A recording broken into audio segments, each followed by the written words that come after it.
and welcome to iCast Disguise Self, working with makeup for cosplay. I'm Sydney. I'm going to be presenting everything for you today, and let's just go ahead and get started. If I can figure out how to get started. What can you do with makeup? Makeup at its core is an art form. There's no limits to what you can really do creatively, which is why I call it the Disguise Self spell, which has very little arcane knowledge and no dice rolls necessary. You can accent your natural features. You can hide blemishes like that rude pimple that always shows up sometime overnight before a convention or any event. I've got one right here. You can become just about anything your pretty little heart desires. If you want to be a being of fantasy lore, your favorite nightmarish creature of horror and imagination, a seductive being that twists the minds and hearts of mortals, or it can just look like yourself with extra beautiful flair. That's makeup. Why do I need makeup? It's for stage events like contests, panels, presentations, and performances, etc. You can use it for hired photography, which makes it easier for your photographer to edit out any acne, blemishes, if you use makeup to conceal those.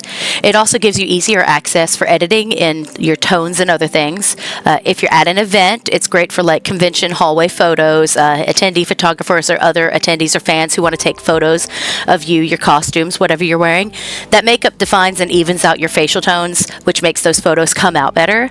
If you do any self-produced online content like TikTok, Instagram, makeup helps with the appearance of that.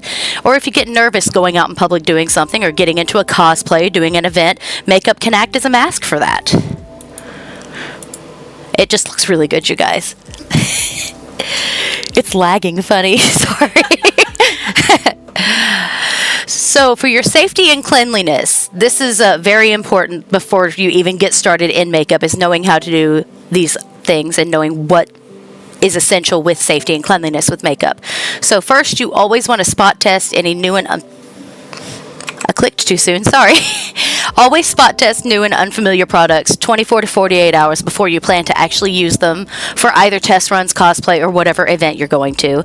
If you're going to experience any sort of reaction, pain, or discomfort during that spot test, you want to remove that product immediately and don't use that product. Find an alternative. You don't want to share your eyeliner or mascara wands or pencils. It does prevent the spread of eye and skin infections and mites. You always want to clean your brushes because studies show that the amount of bacteria on a makeup brush after a week of daily use is equal to that of a public toilet, which is gross. If it's possible, you need to have separate brush sets for different makeup categories, like separate blenders or foundation types for your traditional beauty makeup versus your body paint. And then you have cheap paint brushes that you want to keep available if you're going to be doing latex or other special effects makeup, like products, adhesives, or movers. Those things will ruin your good makeup brushes, so you want to keep the cheap stuff. To prepare your face and your space for ritual casting, you want to use moisturizers and primers and get your face prepped. You do always want to start with a clean face. If you have morning or evening face wash or moisturizing routine, that is a great place to start. You want to use the moisturizer that works the best for your particular skin type. If you use the wrong kind, it can work against your skin and the longevity of your makeup. Something didn't pop up there. Okay. First step in the actual makeup process is knowing what brushes to use. So you've got your foundation and your concealer brushes.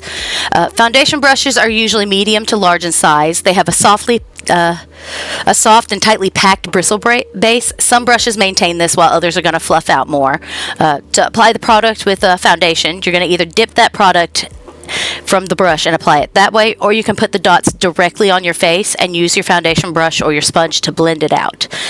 To spread that product across the surface of your face, you want to use circular, smaller sweeps to prevent uneven, streaky finishes, and especially if you're using body paints. Though you can also start with those broader strokes to spread that product everywhere you need it to be first. If you use a beauty blender or a sponge instead, it's going to be a very similar process, but first you want to saturate that blender with water and wring out the excess, because that's going to keep that sponge from soaking up your foundation or your product. Then you're going to do the same process. So much like with a foundation bristle brush, you can dip the sponge into the foundation product and apply it that way, or you can put the dots of foundation around your face and spread it out from there. And you do want to do blotting with a sponge rather than sweeping or buffing it out, because that's going to provide a more even and a streak-free finish. You can also use these beauty blenders to apply and blend any concealers or other cream and liquid face products like blushes, highlights, or you can even use it to apply your loose powder to bake your face into place. And now, what's the difference between a concealer and a foundation is a question I get a lot. So your concealer is going to be a whole lot thicker than your foundation because it is used more as a spot treatment, whereas foundation is just all over the face. Your foundation is going to come mostly in all the natural colors, just your skin shades. Concealers also come in color correcting formulas like greens, purples, oranges. Your foundation needs to be matched as close to your natural tones as possible, whereas concealer is usually 1 to 2 shades lighter than your natural skin tone. Concealers also come in smaller packaging, whereas foundations come in larger bottles. Your concealer can be used to cover dark spots, discoloration, your large pores, acne, other blemishes on the skin. It's also used for brightening and highlighting certain areas of your skin, like under your eyes, on your chin.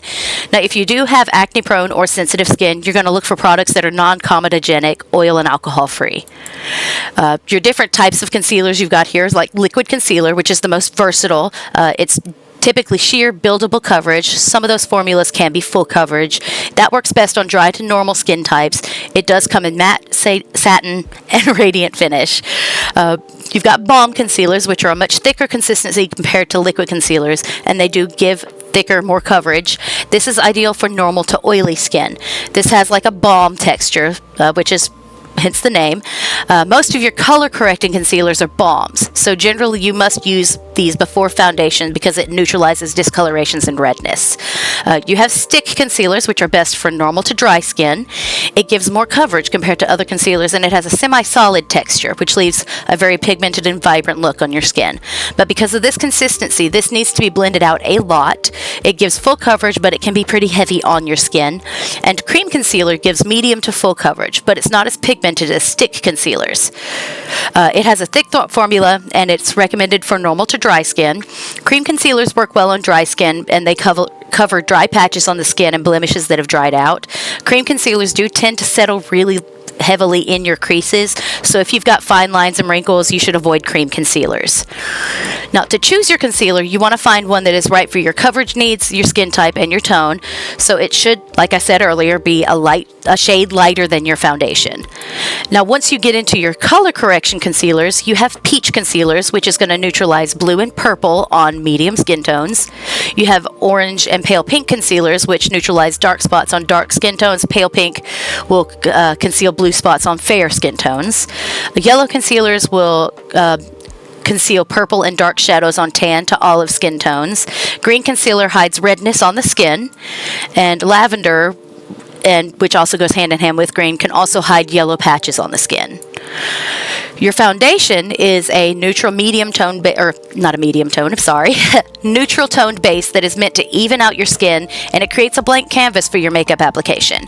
The foundation comes in many different formulations like liquid, cream, and powder, and it's customized for different skin types. So much like with the concealers, you've got liquid foundation, which is one of the most popular options. It's a foundation that's a liquid formula. Cream foundation is a creamier, thicker consistency, which is also a great option for those who have dry skin. If you have oily skin, you want to find yourself turning to a powder formula. You can layer on a powder formula, but these do offer lighter coverage. Powder foundations can, in some cases, also be used as a setting powders over other varieties of foundation. Your serum foundations are a trendy foundation type, so these are your standard liquid foundations with a serum, such as an anti-aging collagen or a sunscreen SPF mixed into it, which makes it a skincare makeup hybrid. And then you have your water-based foundations, which is great for those who have acne-prone skin. It's a liquid foundation option, but it is generally free of oils because it's got water as its main ingredient. Now, your foundation should be as close a match to your skin tone as possible. Foundations do come in warm, cool, and neutral undertones as well, so you want to pick the right undertone along with the correct shade for an even, flawless foundation coverage. After you've got your foundation and everything on your face, your next step is usually going to be your eyebrows. So shaping and filling, you can use products like an eyebrow pencil. You can use a pomade, which comes in a little pot, and you can use your own brushes. A pressed powder, which is similar to an eyeshadow. So if you're a brow newbie, you want to stick to easy-to-use brow products like tinted brow gels or mascaras that brush on easily. You can use those to tame and tint your brows with a few strokes. You don't want to ever start at the front of your brow. Now, I know that seems pretty weird, but even though that seems like a logical place, it's very easy to overdo and make that front spot in your eyebrow too heavy. So start to the mid to the end, work your way in from there, and that will give you a more natural looking eyebrow shape. Now, some of the brushes you can use for eyebrows are like a mascara comb. It's a double-sided tool with a plastic comb that you can brush through your brows and lashes. You have a spoolie, which looks like a mascara wand that comes in the mascara tubes. Some of those come as a duo format, like the one in this photo that has an angled eyebrow brush on the other end of the pencil. These are very easy to use. You just fill in your brows and brush them out. Same thing with the angled brush. It can be used as a winged eyebrow brush as well, but it has a slant to it, which makes it easy to apply gentle strokes for precision and to make your winged brow ends. It's very versatile. You can use this with liquid gel and cream and powder brow products. Or you can use a cut crease brush. It's a rounded flat brush that gives your brows that cut crease, so it helps you to clean up the edges when you're drawing your eyebrows on.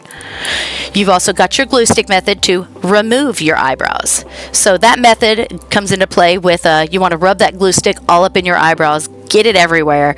You want to go in the opposite direction of hair growth, coat all the brow hairs. Then you're going to brush those eyebrow hairs straight up or back into their natural placement, whatever helps them lay flat on your face the easiest, and allow that layer to dry. Then you're going to do another layer after that. You're going to go in the direction of how you've laid the hairs of your eyebrows down to get those processes as flat as possible.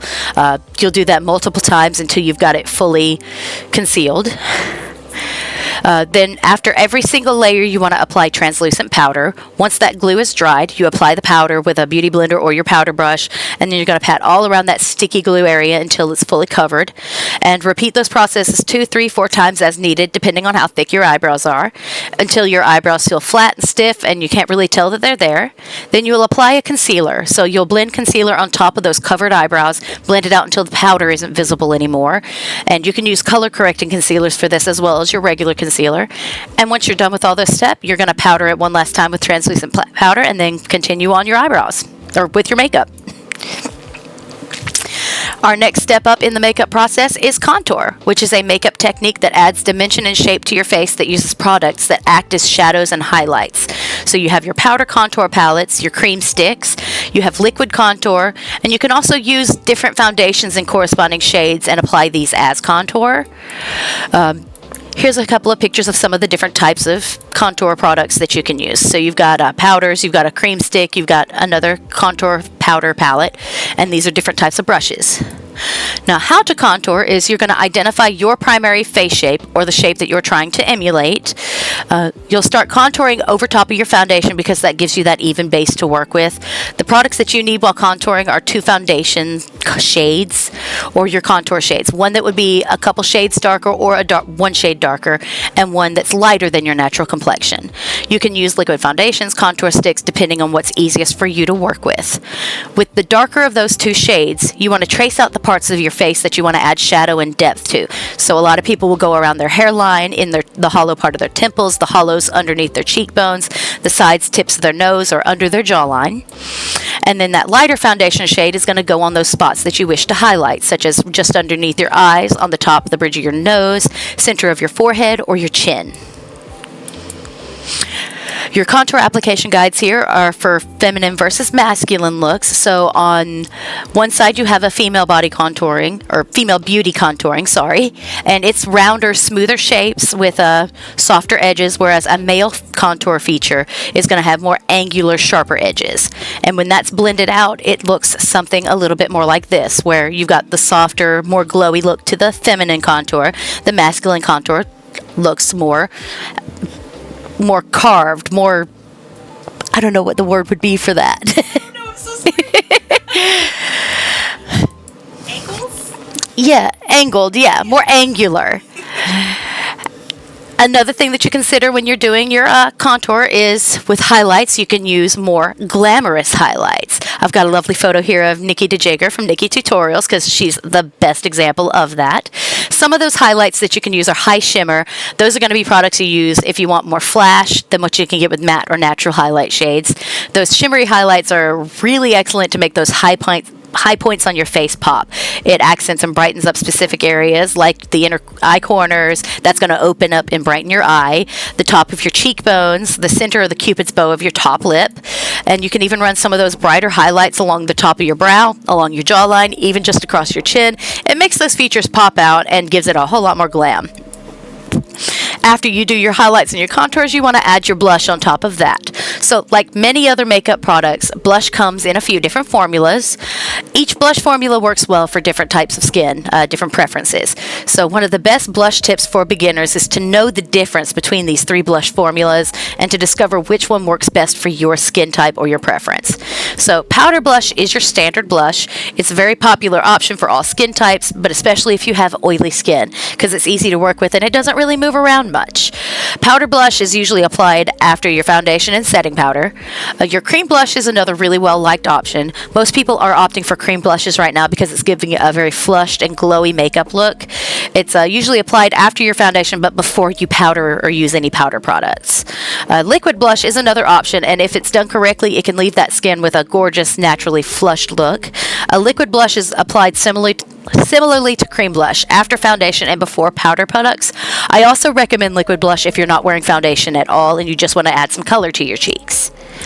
After you do your blush, you do your eyeshadow. So this is a cosmetic that's applied primarily to the eyelids to make your eyes stand out and look more attractive. Eyeshadow can be applied under your eyes, to your brow bones, and your cheekbones. These are generally applied with smaller brushes of varying density depending on the desired look and effect. Now, how do I use eyeshadow? There are several different eyebrow techniques to suit different eye shapes, but the basic application of all of these techniques follows a similar guideline. So you're going to apply an eyeshadow primer first. You'll place your medium or your primary color shade or a shimmer on the center of your eyelid. You'll blend in slightly with a darker transition shade into your eye crease. You'll add that darkest shade on your outer corner to the V of your eye, place your lightest shade on the inner corner, and then blend a light matte shade or even a highlight along your brow bone. That right there is your basic smoky eye, which is kind of the basis of a lot of your different eyeshadow looks. If you're desired, you can blend the shades along your lower lash line as well, from the lightest at the center to the darkest at the outer, and that will also eyeline.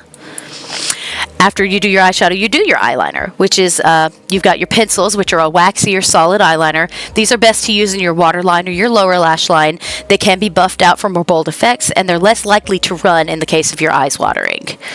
You have liquid eyeliners, which are usually painted on with a liner brush on the top lash line, which this is for those precise eyeliner wings, and it's more likely to run if it gets wet unless you use a waterproof product. You have your pens or your markers, which is basically a liquid eyeliner, but in an applicator pen. And then you have the eyeliner wing stamps, which is kind of a guide for beginner winged eyeliner looks. It's usually a triangle-shaped stamp with a marker or a pen liner to help create a full eyeliner look. The eyeliner colors and their uses, you have a black, which is your staple eyeliner. It's the most universal to line and rim your eyes for other details. You can use a brown eyeliner it's used the same as a black eyeliner, but it's subtle, it's more natural, and it's an excellent alternative if you're doing a masculine makeup look, but you still want to, define your eyes. You can use white or nude shades in that lower lash waterline, and it opens up and brightens your eye. You can use reds or bright warms in and around that lower lash line to accentuate an illness or a zombie, vampire, or other supernatural look. And you can use other bold, bright, or even unique colors. They can be used for any way that you want to use an eyeliner. You can also use those eyeliner colors in your waterline as an alternative to cosplay contacts if you can't or don't want to wear contacts if you cosplay. Of course, it's never going to color your eye color, but it's an excellent way to tribute that change. You have your mascara, which is the next step in a makeup process. So these are usually used to darken, thicken, lengthen, and define your eyelashes. It's normally in one of 3 forms. You have liquid, powder, or cream. The modern mascara product has various formulas, but most contain those same components. The most common form of a mascara is liquid in a tube with the application brush. You want to use your eyelash curler before applying mascara if it's desired. And then most mascara does come in black, but you can find brown just as easily. And you can also find bright colors, white mascaras, and even glitter mascaras for other fun makeup looks. Mascara formulas will usually indicate whether or not they are waterproof. A non-waterproof will be easier to wash off your face, but it will run easier if you sweat, if you cry, or get into the rain. It'll make a huge mess. Whereas a waterproof formula will be harder to wash off, but it's not going to budge throughout the day. You've also got, after that step, is your false lashes. Yay! False lashes. Yeah. Stacy loves her false lashes over here. Now, when it comes to makeup, applying those false lashes kind of ranks really high in terms of difficulty for a lot of people, or at least it's one of the more intimidating factors of makeup. But it's not a secret reserved for the eldritch horrors. I found that there are 4 types of non-permanent false lashes that are easy to find anywhere that makeup can be sold. You've got your lash strips, your clusters, individuals, and the magnetic style lashes. False lashes are especially great for feminine looks, feminine cosplays. They're going to bring attention to your eyes, and it's going to open those up and brighten them, and it's going to work wonderfully to mimic the effect of eyelashes in animated medias as well. So when people talk about false lashes, odds are they're mostly referring to like strip lashes or lash strips, which are a horizontal band of faux wisps that are worn across the entirety of your upper lash line. Those full lash strips are a one-step way to instantly add drama and volume to your eyes, and they're widely available in a variety of price points. Some of these feature a black band for added definition, and others have an invisible band for a more subtle blended effect. Full strips are typically applied with a lash adhesive and tweezers or lash applicators and a very steady hand. If the strip doesn't quite fit your eye shape, you can trim them to fit, something most makeup artists will recommend for you to ensure proper fit and result. Excuse me, getting a little dry here. How to apply these is after you check for your sizing and your trimming for the excess length, you're going to apply a very small amount of lash glue along the entire band of the lash strip. Oh, thank you. Allow the glue 30 seconds, from 30 seconds to 1 minute to dry and become tacky, and then you're going to place that lash strip up to your lash line. You're going to place from above the inner corner of your eye and then press it down so it aligns with your lash line. Ooh. Eyelashes. You'll line those lashes up from the inner corner of your eye and then press it down so it aligns with your lash line. These should adhere to your skin as close to the base of your natural lashes as possible. Don't glue them to your lashes usually. And then using your fingers or a pair of eyelash tweezers, you want to press those lashes into the base of your lash line for a few minutes to make sure the strip adheres completely and to make sure the false lashes blend with your own natural eyelashes. Sorry,